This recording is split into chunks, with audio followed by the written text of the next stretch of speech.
Captain Maria Santos gripped the command console as the Meridian salvage shuddered through another gravitational wave. Around her, the bridge hummed with activity, her crew of 6 working frantically to decode the alien distress signal that had drawn them 300 light-years from Earth's shipping lanes. "Signal's getting stronger, Captain," reported Jin Liu, their communications specialist, sweat beading on his forehead despite the ship's climate control. "But the translation matrix keeps fragmenting. It's like the language itself is ... shifting." Through the viewport, the Kepler 442 system stretched before them, a graveyard of dead worlds orbiting a dying red giant. But something else lurked here, massive spatial distortions that bent light and twisted their instruments into confusion. Dr. Elena Vasquez, their xenorchaeologist, looked up from her analysis station with wide eyes. "Maria, this isn't just any distress call. The signal's quantum encrypted and uses mathematical constants that predate human civilization by millions of years. Whoever sent this has been waiting a very long time." First Officer Jake Harrison, a former military navigator, pointed toward the main screen. "Captain, we've got visual contact. Dead ahead, bearing 27 Mark IV. The alien vessel materialized through the cosmic haze like a fever dream made manifest. It stretched nearly 10 kilometers in length, its crystalline hull reflecting the red giant's light in impossible geometric patterns. Spires and archways defied conventional physics, seeming to exist in multiple dimensions simultaneously. "My God," whispered Chief Engineer Rosa Martinez, her weathered hands dancing across her console. "The power readings are off the charts, but the energy patterns, they're completely foreign. Nothing in our databases matches this technology." Young pilot Tommy Chun, fresh from Earth's Naval Academy, couldn't hide his excitement. "Captain, should we prepare a boarding team?" Maria studied the readings flooding their screens. Every instinct screamed danger, but salvage crews didn't survive by playing it safe. "Rosa, what's our status?" "All systems green, but I'm detecting massive gravitational anomalies around that ship. It's like space itself is ... wounded here." The distress signal suddenly clarified, and Jin's face went pale. "Captain, I'm getting a clean translation now. It's not asking for rescue. It's asking for something called organic navigators, and it's specifically requesting ... humans." Elena's breath caught. How could they know about us? We're barely a century into deep space travel. Before Maria could respond, the alien vessel's communications array blazed to life. A voice or something resembling one filled their bridge. It spoke perfect English, but with an odd harmonic quality that made their bones vibrate. "Welcome, children of Earth. We are the Kethmori, guardians of the deep currents. Your species possesses a gift that has been lost to the cosmos for eons. We have been waiting so very long for minds that can see through chaos itself." The crew exchanged uneasy glances. Harrison's hand instinctively moved toward his sidearm. "We mean no harm," the voice continued, "but we require your assistance to prevent a catastrophe that threatens all thinking beings. The pathways between stars are closing, and only organic consciousness, specifically human consciousness, can navigate the chaos space that lies between worlds." Maria felt a chill that had nothing to do with ship's temperature. Whatever they'd stumbled into, it was far beyond a simple salvage operation. Asterisk, the docking bay of the Kethmori vessel defied every engineering principle Maria Santos had learned in 20 years of deep space salvage. As their shuttle touched down on what appeared to be solid metal, the surface rippled like liquid mercury before solidifying again. The bay itself seemed to exist in multiple dimensions, walls curved impossibly inward while somehow maintaining normal atmospheric pressure. "Environmental suits everyone," Maria ordered, though their readings showed breathable atmosphere. "Until we understand what we're dealing with." The airlock cycled, and they stepped into a corridor that stretched both infinitely far and somehow remained intimate in scale.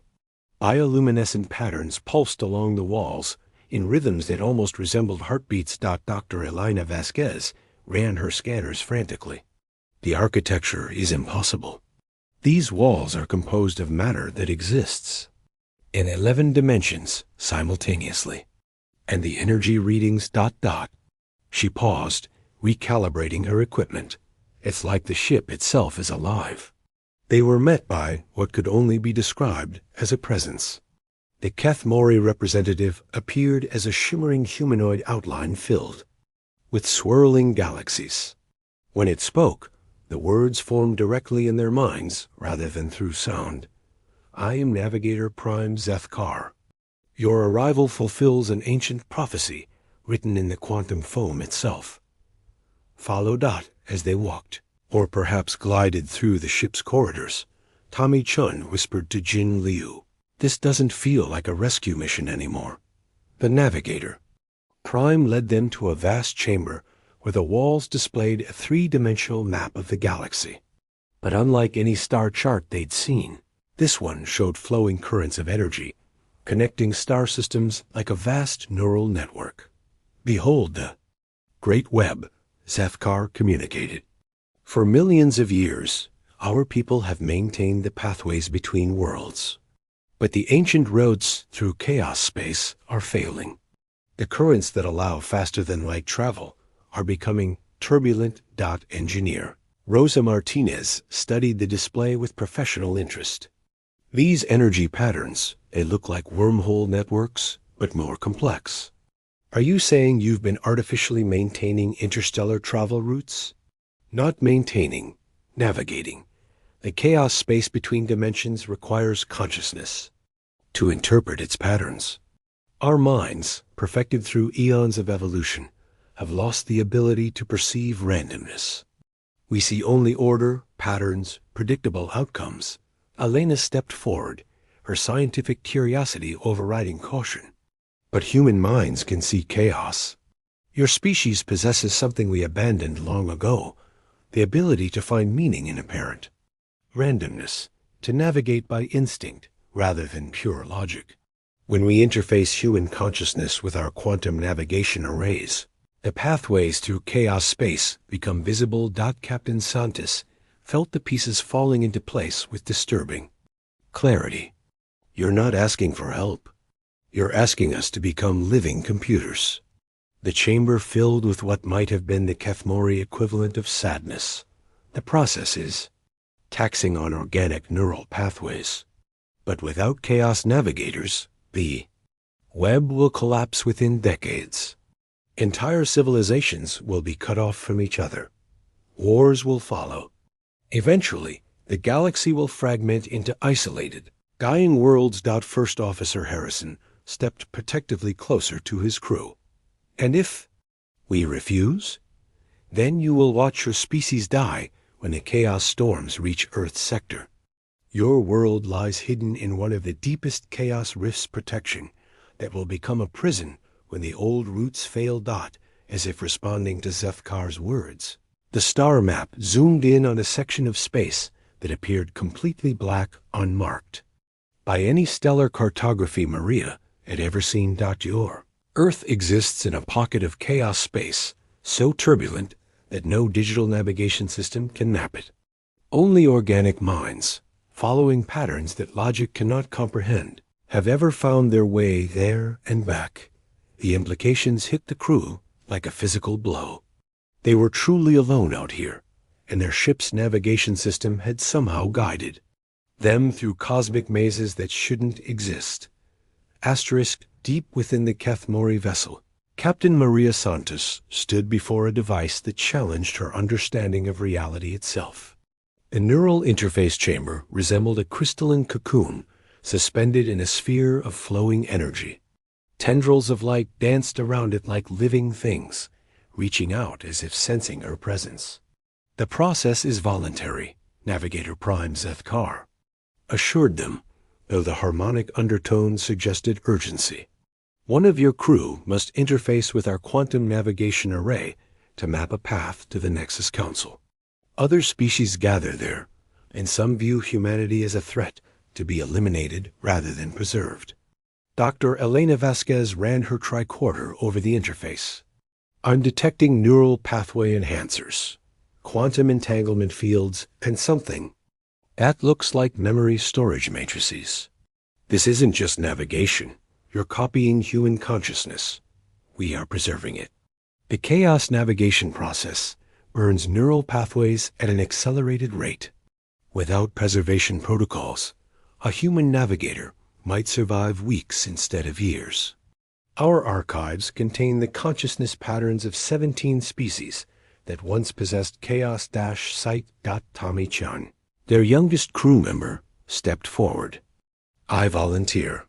Absolutely not, Maria snapped. You're barely out of the academy. Youth provides advantage, Zethkar interjected. Younger minds adapt more readily to quantum states.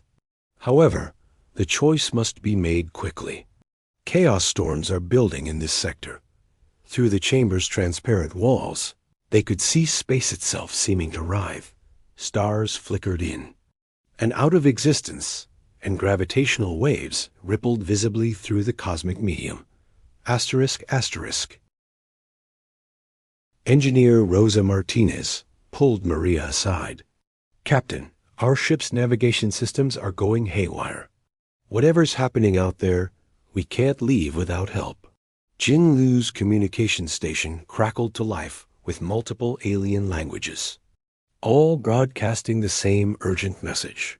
Alina worked quickly to translate. Multiple civilizations converging on this location. Some offering protection, others demanding we be turned over to them. The star map in the chamber center updated, showing dozens of alien vessels emerging from various chaos rifts around their position. Their designs were wildly different, some organic, others purely geometric, a few that seemed to exist partially. In another dimension, that the Vishai believe humans should be weaponized, Zethkar explained as a cluster of aggressive-looking ships appeared on the display. The Etheric Collective wishes to study your species to extinction. The Harmony Builders would place all humans in protective stasis indefinitely. And you? Asked First Officer Harrison, his military training evident in his defensive posture. We seek partnership. Your consciousness preserved, your species protected, your children taught to navigate the deep currents safely. But the interface process must begin now. Helena looked up from her readings with alarm. Maria, I'm detecting massive quantum fluctuations. Whatever decision we make, we need to make it in the next few minutes. The chamber suddenly filled with new voices, other species communicating directly through the ship's neural network. Some offered paradise, others made barely concealed threats. Through it all, Maria realized that humanity had become the most valuable resource in the galaxy without ever knowing it. There's something you're not telling us, she said to Zethkar. How did you find Earth? How do you know so much about human consciousness? The Navigator Prime's form flickered with what might have been embarrassment. Your species was not unknown to us. Long ago, before your civilization developed space travel, a human vessel appeared in our space, thrown through a chaos rift by accident. The navigator spoke of a blue world hidden in the deep chaos. We preserved his consciousness and have been searching for his homeworld ever since. Who was he? Maria demanded. According to your historical records, his name was Amelia Earhart. The revelation struck the crew like a physical blow. Their greatest aviation mystery had been the key to humanity's cosmic significance. Young Tommy-chan looked around at his crewmates, then at the interface chamber. Captain, with respect, we don't have a choice. If I don't do this, we all die. Here, and Earth remains vulnerable. Maria saw the determination in the young pilot's eyes, the same courage that had driven humans to cross oceans, climb mountains, and reach for the stars. Asterisk Tommy-chan floated in the neural interface chamber. His consciousness expanded beyond anything human experience had prepared him for. Through the quantum field, he could perceive space itself, not as the empty void he'd learned about in school, but as a living, breathing entity filled with currents and eddies of pure possibility. Do not resist the expansion, Sethkar's voice whispered directly into his mind. Let your consciousness flow with the deep currents around the Kethmori vessel. Reality had become a battleground. The Vex-High warforms pressed close with weapons that could unmake matter at the molecular level. The crystalline ships of the etheric collective hummed with scanning beams that dissected space itself. Through it all, the Harmony Builders peaceful-looking. Vessels maintained a formation that somehow felt more threatening than outright aggression.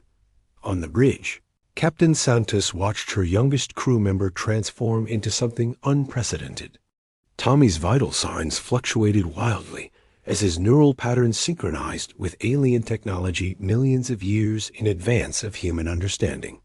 Captain, Rosa Martinez called from her engineering station. Our navigation systems are interfacing with something. I'm getting readings I don't understand, but Tommy's consciousness seems to be mapping routes through. I don't even know what to call it. Through the chamber's neural link, Tommy's voice reached them, though his lips didn't move. I can see it, Captain. The chaos space between dimensions. It's not chaos at all. It's music. Complex harmonies that digital minds can't hear because they're looking for mathematical patterns instead of ... feeling. Dr. Elena Vasquez monitored the process with growing amazement. His brain activity is off the charts. Neural pathways that should be impossible are forming in real time. But there's something else memory engrams that aren't his. The preserved consciousness of other navigators, Sethkar explained.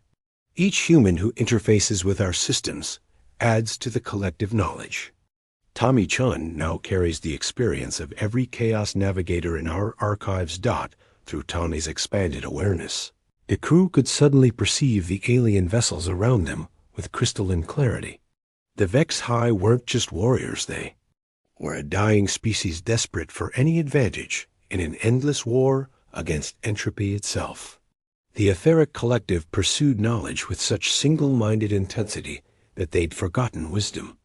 The Harmony Builders sought to preserve all life by removing its capacity for growth and change. I see their roots, Tommy whispered, his consciousness touching the quantum pathways. The Vex-High came through a military corridor heavily armed, but rapidly closing. The collective used a research pathway that's stable but monitored. The Harmony Builders ... double quotes. His voice took on a note of concern. They're not using the deep currents at all. They're riding something else, something artificial. Impossible. Sethkar's mental voice carried shocked disbelief. No technology can navigate chaos space without organic consciousness. Tommy's form in the chamber began to glow as his awareness expanded further.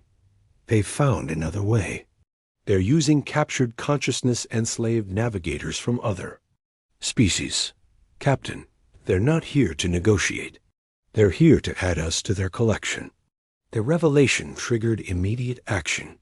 Harrison barked orders to the crew, while Maria opened communications channels to warn the other species. But the Harmony Builders had anticipated this. Their ships suddenly activated a technology that sent ripples through space-time itself. The other alien vessels found themselves trapped in temporal loops, their weapons firing repeatedly at targets that existed a few seconds in the past. Tommy, can you get us out of here? Maria called. Through the neural link, they felt his consciousness dive deeper into the quantum foam than any navigator had ever ventured.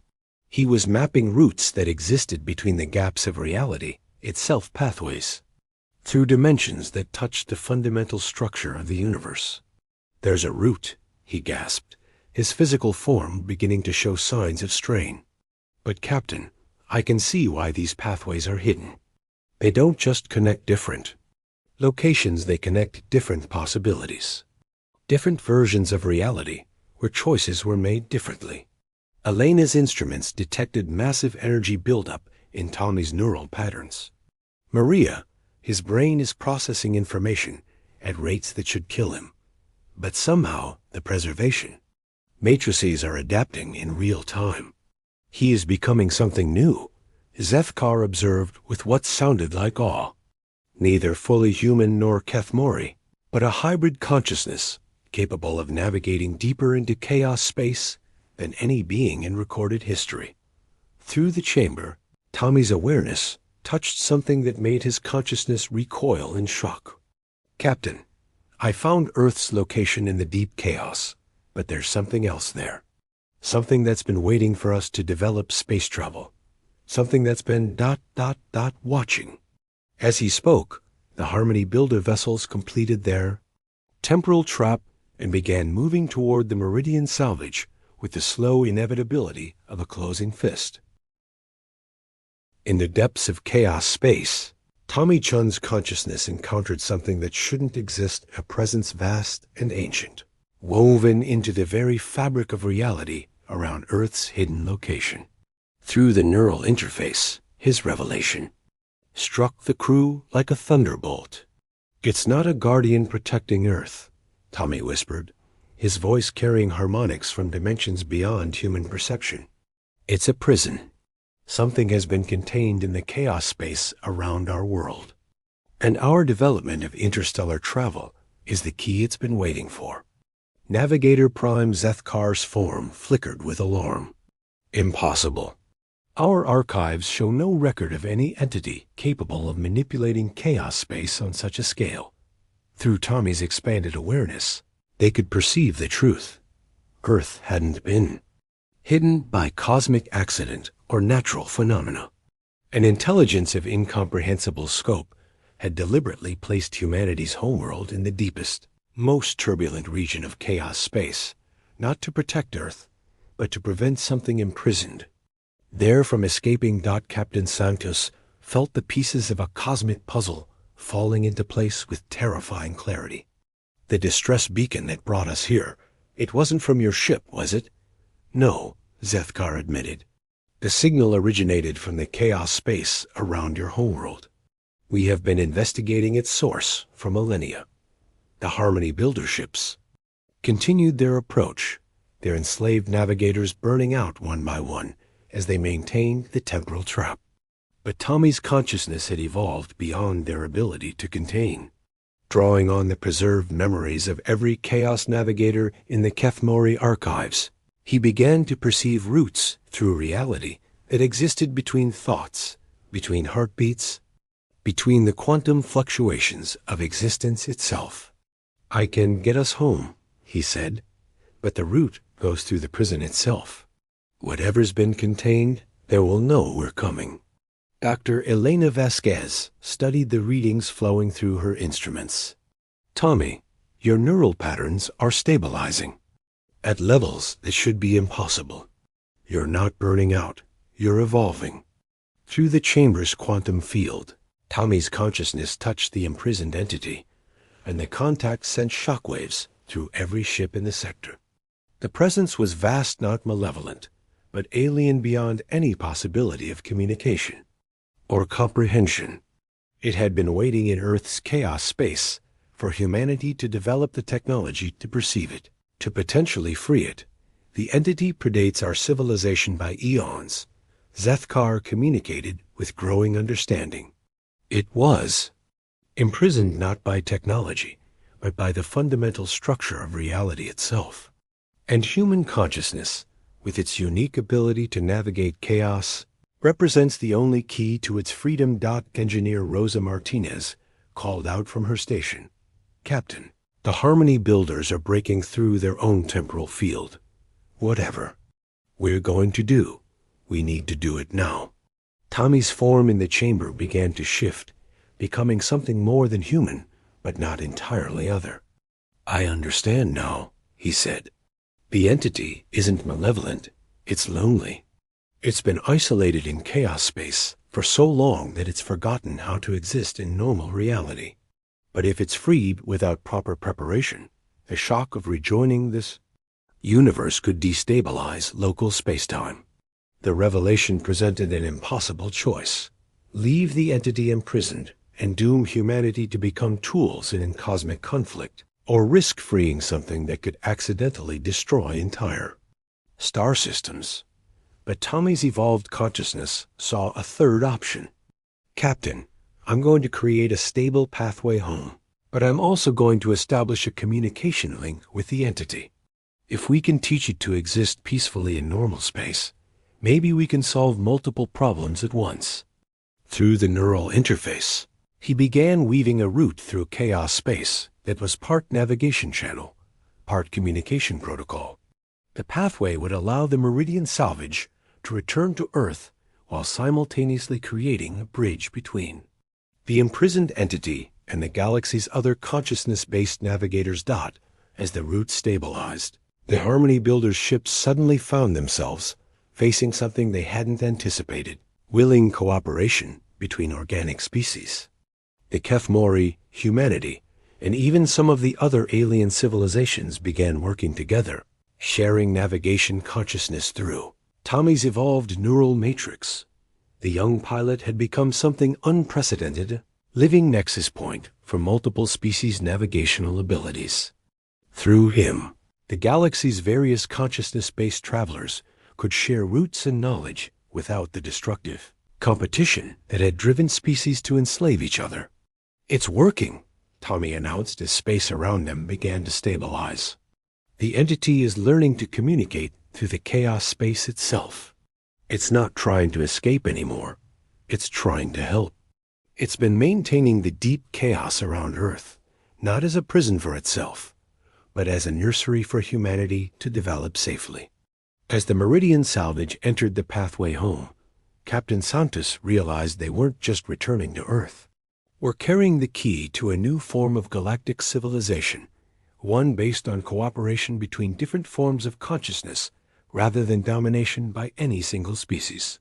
Behind them, the various alien fleets began to disperse, but not in defeat. They were carrying word of humanity's unique gift and the possibility of partnership rather than exploitation. Tommy Chun, no longer entirely human, but still fundamentally himself, had become the first of a new kind of being, a bridge between species, dimensions, and possibilities. And somewhere in the chaos space around Earth, an ancient entity settled into a new role as teacher and guardian. Finally free from its eons of isolation, the adventure was just beginning. Asterisk.